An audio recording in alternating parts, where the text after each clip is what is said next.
Okay, I'm gonna say something that isn't even controversial. War of the Worlds 2025 is the best movie of all time. It's not even hard to see why it's the best movie. It has such character nuance, and also just Ice Cube as a whole carries the movie. I think that the only person who could have carried this movie better was obviously Nick Cage, the only other person who could have handled a job this big. Not anyone else. And I feel like people just do not understand Ice Cube's character or what he represents in the movie. Like, I feel my Media Talk friends should be able to understand this, am I right? Like, he represents isolation and redemption in a way, because he isolated himself from the world after his wife died, and he became extremely controlling and demanding of his kids. Even though he meant well, he never represented it well, and he knew he could actively fix his life by being more inclusive with them, but he was afraid of losing them, which is exactly why he sat in an FBI office during the end of the world. But he just is such a nuanced character, and I love the way that he was redeemed. There was a lot of deep moments, like when he found out that his son was the disruptor, and he was like, "It was you, bruh? It was you?" Like, you can tell that he was saying, "It was you, bruh," as in he was denouncing him as family because of the betrayal that he felt during that moment. There's so much to unpack from that scene alone.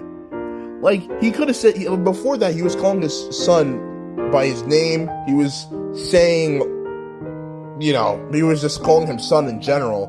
But him calling him brah, that really did show that, like, in that moment, he felt so betrayed. He didn't even see his son as his son. And, like, there's just so much character nuance. I mean, Roderick's in here. I mean, this could be connected to the Diary of the Wimpy Kids trilogy, which would explain why it's so well written. But like, dude, like, by far, Ice Cube's been the best lead role for the War of the World movie so far. I don't even know why people even put Tom Cruise in a discussion after this movie. Ice Cube genuinely just showed so much, like, acting prowess during this movie, and I don't understand why people are pretending that it's bad.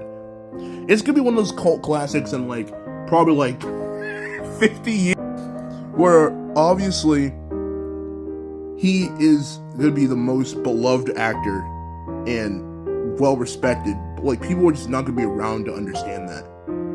The way that he was moving in this movie was aura, bro. Dude, saving the world with the Amazon package, and then also not breaking through the glass door that kept him from his injured daughter. He already knew the world was saved. That's why he didn't do it. That's why he didn't break anything. Alright, so you already know what I'm gonna rate it. Like, it's an easy 10.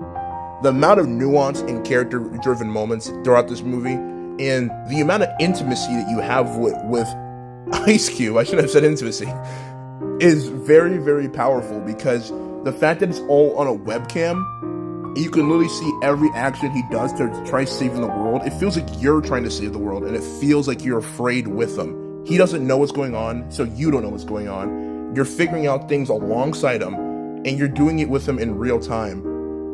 The way that it feels like you're on a video call with him in a way, and you get to see each of his individual actions to protect the world, and it's really moving.